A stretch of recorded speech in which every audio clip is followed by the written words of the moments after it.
Welcome to Think Big with Dan and Qasim. Join hosts Dan Melnick and Qasim Masood as they explore big ideas, limitless possibilities, and engage with visionaries, entrepreneurs, and thought leaders who dare to dream big, get inspired, motivated, and find practical tips for personal growth. Think big, dream bigger, and ignite your potential. Welcome to Think Big with Dan and Qasim. We have Mateen as my guest co-host, and our guest today is Gabriel Menkin. So, Gabriel, if you want to go ahead and introduce yourself, tell us where you live and what you do for a living. My name is Gabriel Menkin. I am the CEO and co-founder of Blue Ribbon Bags. I live on the Upper East Side of New York City. I am born and raised on the Upper East Side. I went to high school here. I have two children, twin boys that are 10 years old. So there are three of me, which is very cool, who live with me on the Upper East Side. And I'm here to talk about Blue Ribbon Bags. Awesome. So can you tell us more about what Blue Ribbon Bags is all about and how you got the idea for it? Absolutely. Blue Ribbon Bags produces the most desirable handbags on earth. Do you believe me? I'm just kidding. We don't really do that. Blue Ribbon Bags is the world's solution to lost luggage. Yes, that is true. I'm not joking. Whenever I tell somebody that we find lost luggage, the first comment I always get is, really? Yes, really. We find lost luggage. So the way it works is for a $5 service fee, which is per person per round trip, Blue Ribbon Bags will protect every bag you take on the airplane. In the event your bag is mishandled by the airline, meaning not delivered to its final destination, we cover only loss, no theft, no damage. Blue Ribbon Bags will track and expedite the bag's return. We will send you real-time email, SMS, WhatsApp messages regarding the status of your bag. And that comes, by the way, in really real time. So our information will come faster and more accurately than any other source in the world, including the airline. And any bag that we are not able to facilitate the return to the final destination airport within 96 hours, we will issue a $1,000 satisfaction guaranteed payment per bag. So the $5 service fee is per person, no matter how many bags you lose, and the $1,000 satisfaction guaranteed payment is per bag. And we cover every flight everywhere in the world. We are providing a service, which means that our payouts are in addition to any insurances, airline payouts, or any other, interesting stuff you have going on. So, and by the way, we don't keep your luggage either. So if your bag shows up at any point after the 96 hours, I'm not interested in your dirty underwear, whatever's in your suitcase. You get to keep your bag and the money. Awesome. So I'm assuming that you probably had a bad experience with the lost bag. Is that how you got this idea? Believe it or not, you're right on the money, except it wasn't me. Donnie Levine, actually was the one who had the very bad experience. If I remember correctly, he was on a flight, or he was in Russia. So Donnie actually used to be in the diamond business.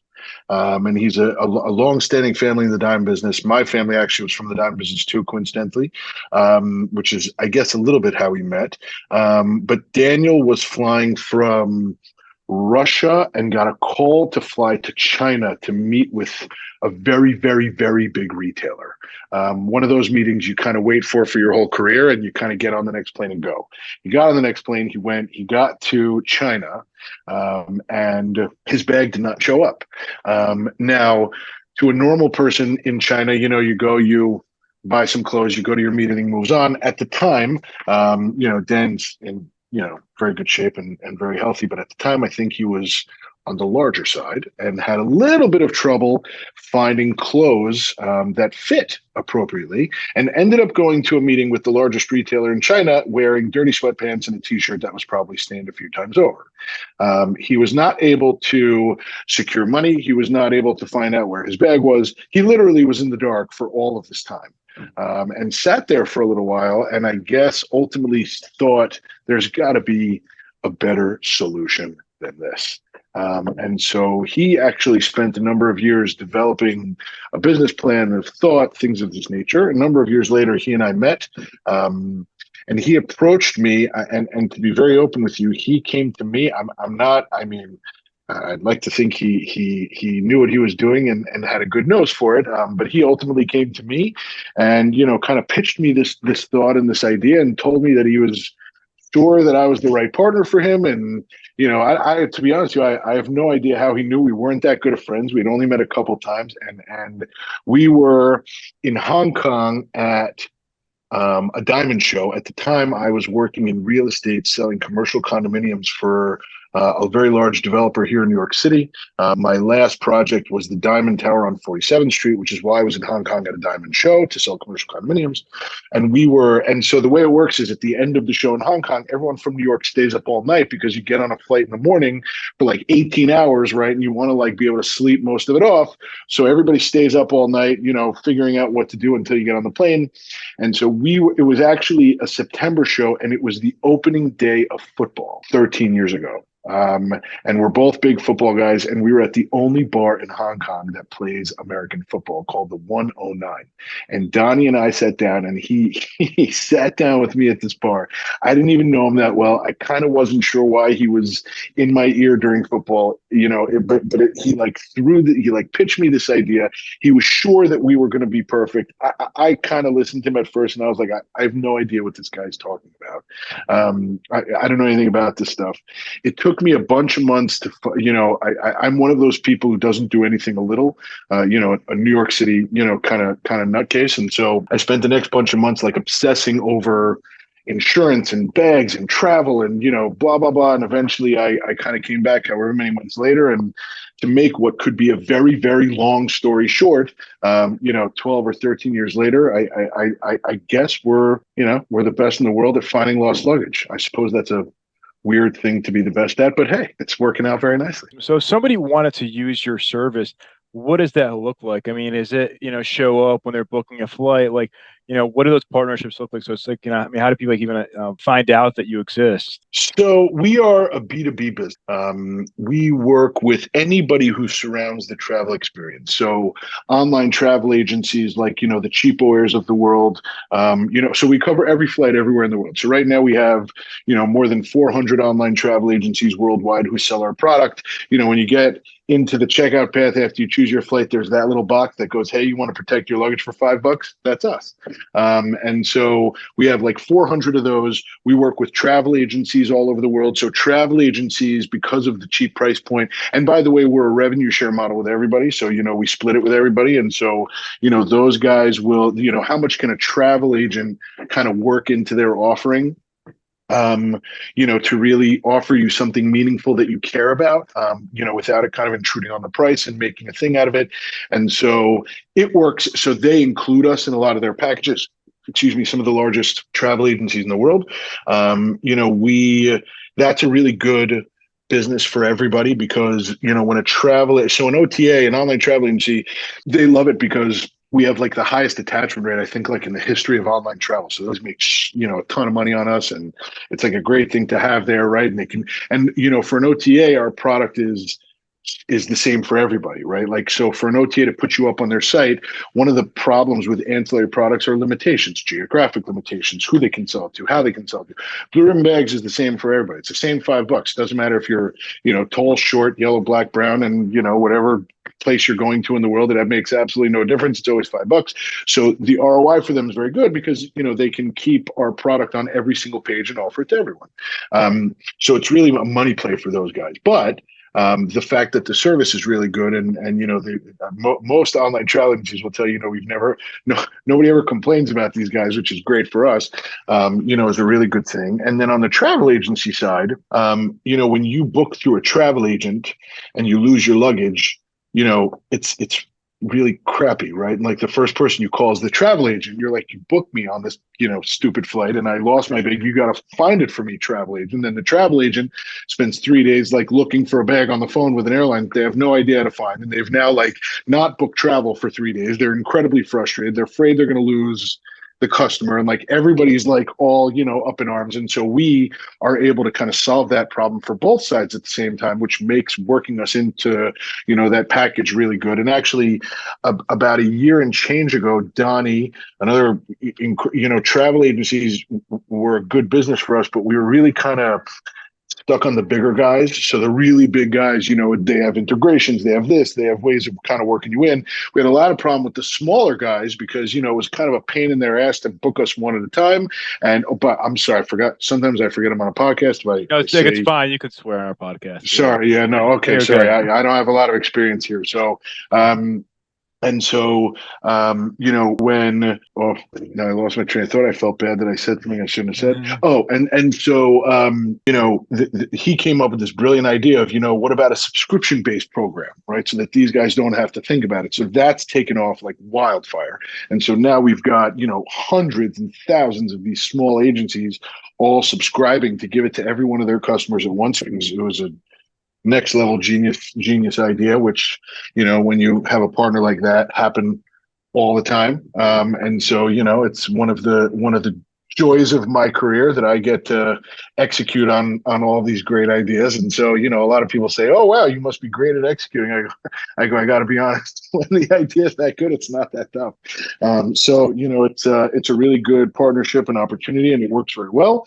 We also work with travel insurance companies, so we don't provide insurance, but a travel insurance product, especially over the course of the last bunch of years since COVID, they're really concerned about three things, right? One, if you get sick while you're on the road, am I out of pocket? Is it going to be easy? Am I going to get, a good network? Or two, if I have to cancel this trip, God forbid, for whatever's going on, is it going to be easy to cancel? Am I going to be able to do it? And am I going to get everything back? And three, what if my shit goes missing? And who's going to be dealing with that? And so, when COVID happened and then last summer, the lost luggage crisis in Europe, it made us incredibly popular with the travel insurance companies because they don't, know how to find lost luggage. And it's kind of not enough to issue some obscure payment that you're probably never going to pay anyway. And so they've managed to figure out how to work our service into a lot of their policies. And so now we have, tons of travel insurers that are using us too.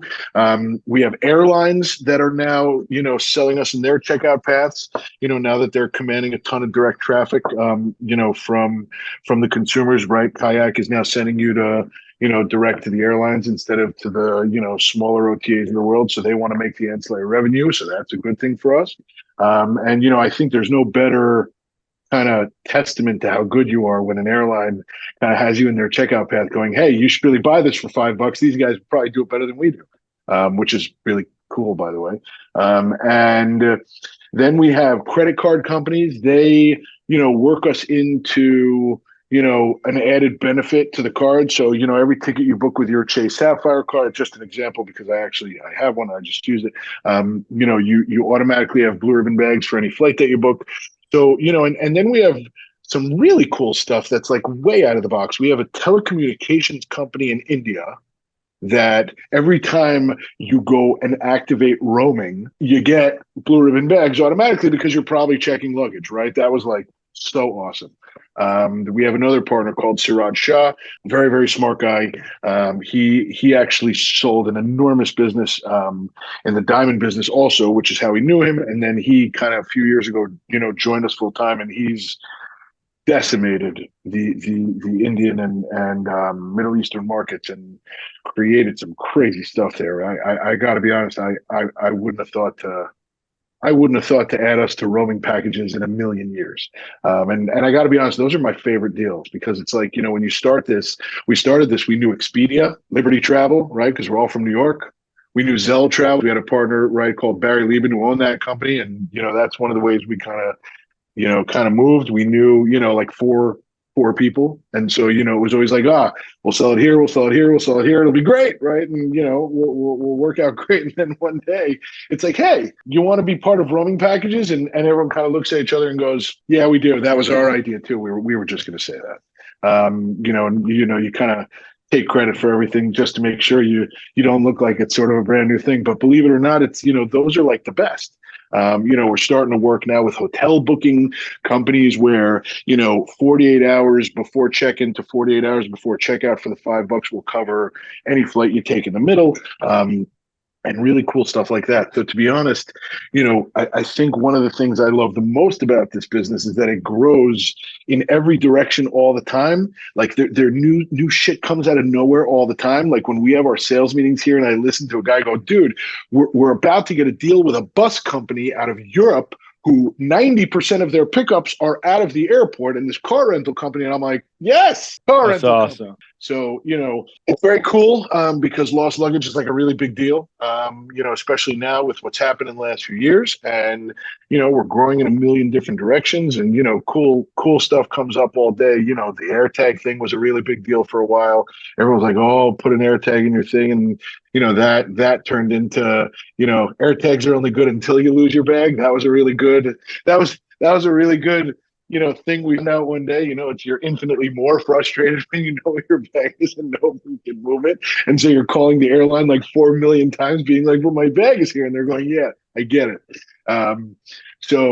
It's a lot of moving parts to what we're doing. It's all very cool. But that's right now the lost luggage business. When you sell something for $5, you got to sell a lot of them. And so for us, there's nobody we won't work with, big, small, or otherwise. Anybody surrounding the airport experience, you have some cool idea that we haven't thought of, we're open to trying it with you. Why the hell not?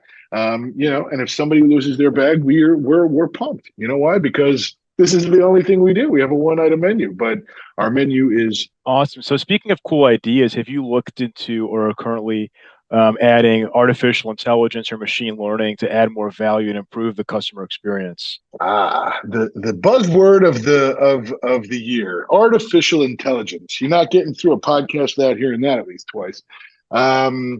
The answer is that so believe it or not, we actually started a new company recently called TripAd, which is like an ancillary marketplace for services like Blue Ribbon bags to be aggregated into like one vault that's ultimately being sold on online travel agencies kind of in one dynamic API. It's a very cool company, by the way. It's about to launch on its first few OTAs, and that company is about to make very, very big waves, and we can do another podcast about that one day if you want.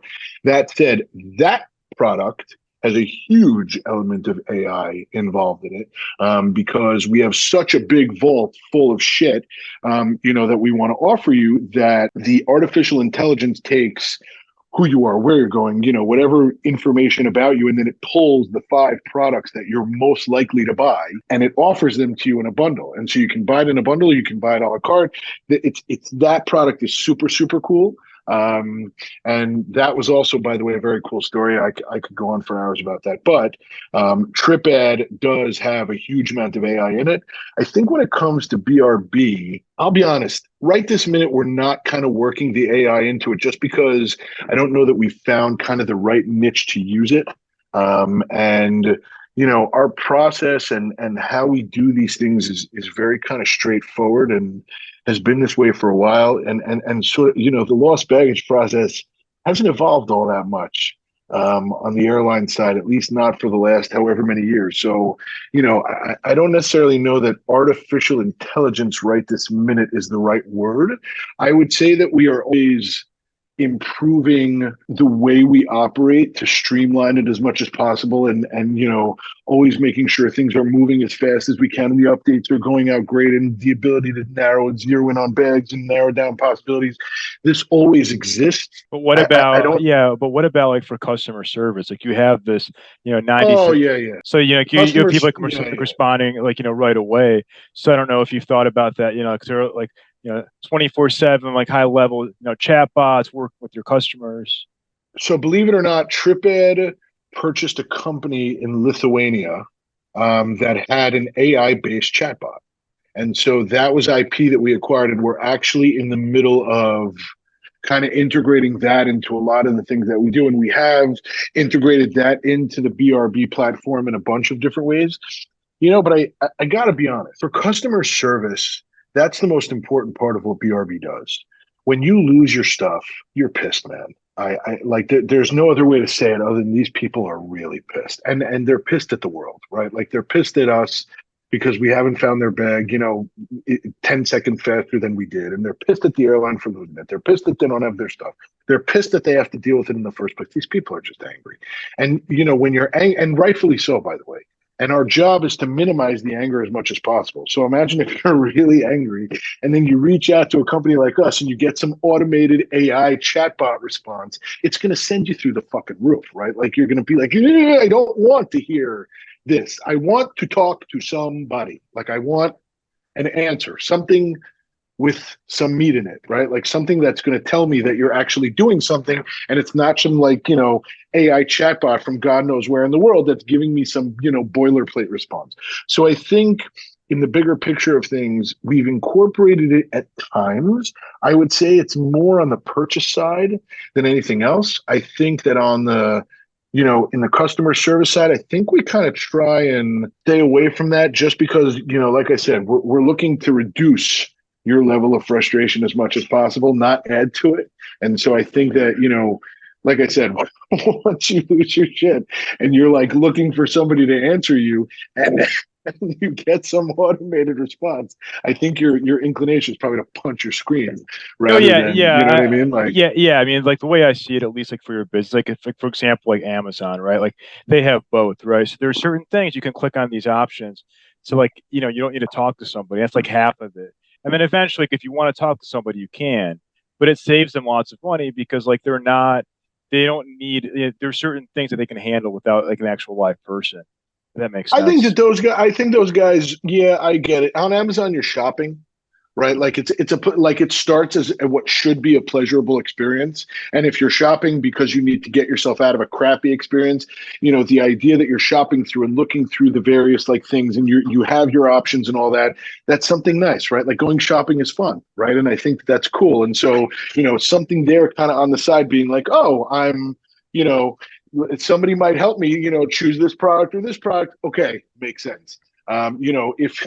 If Amazon stole your money, for example, okay, or like didn't send you a product or stole your money or charged you 15 times or did something that was really bad by accident, obviously, and you then needed to resolve it and got a, hey, I'm an AI based chatbot. How can I help you? You'd be like, yeah, no, thanks. Right. So Well, I yeah, I think think it's yeah. that's, No, I think at least like for me, like when I've had to like go and return something, because that's not a pleasant thing. Like I'm annoyed I got the wrong thing, and I've been able to do it. Again, I mean, obviously, that just I think it just depends. But yeah, just like an interesting thought that I yeah, no, had. listen, Amazon also is such a big company. They're so good about returns because let's be honest, right? Like most of the time when you order something on Amazon, you're keeping it. For the returns, I'm imagining the percentage of returns is way smaller than the amount of purchases. So it's in their interest, just make it as easy as humanly possible. Right, right. And so, that kind of makes sense. But yeah, I think AI, as much as I think it's cool, and like I said, I'm now the owner of an AI based chatbot that I deal with kind of every day. In the BRB side, I think I like to keep it person to person as long as I can. Awesome. So, what is the one biggest piece of advice that you wish you knew before you started this company? Oh, that's a loaded question. In the bigger picture, well, I would say there's two answers to that, right? There's the smaller picture and the bigger picture. The biggest piece of advice I wish, that I had gotten in the beginning was, no matter how much you prepare for rain, it's going to rain more than the forecast. And so, whatever whatever preparations you think you're making, double them, triple them, and be always as conservative as possible. And on the other side of things, we did get this idea, and I think we lived true to it for a long time, and we still do. But I think in the bigger picture of things, never letting anyone tell you no. Make sure you examine every opportunity. In this world, I'm a big believer that you make your own luck, and you have to know what opportunities to take and what not to. And as the owner of a business, and as the person responsible for keeping the lights on and all those things, it's your job to take risks, but it's your job to make sure that you listen and look at every opportunity that comes your way, and not just pass it by because you think it may not fit in your particular model that second. The business is there to evolve, right? Like they say, rules are meant to be broken, right? So I always tell my guys here, my job is to make the rules, your job is to break them, right? And then we refix them and move on and evolve and all that stuff. So I think the rain thing would probably be my immediate answer. No matter how much you think it's going to rain, I promise it's going to double or triple what you think it will, and you got to be prepared for it. Awesome. So, if somebody watching this wanted to reach out to you, do you mind sharing the best way to get in contact with you or your company website? BlueRibbonBags.com. You can reach us there anytime, 24/7. Somebody will answer you, and we're always in contact because we are finding bags 24/7, 365. So somebody's always there to, see how we can help. Awesome. Well, Gabriel, thank you so much for your time. It was a pleasure chatting or rooting for you and wishing you the best Thanks, of luck guys. with your new venture as well. Thank you very much. The pleasure was mine. We appreciate you having us. Thank you. Thank you so much. All right. Bye. All right, guys. Take care.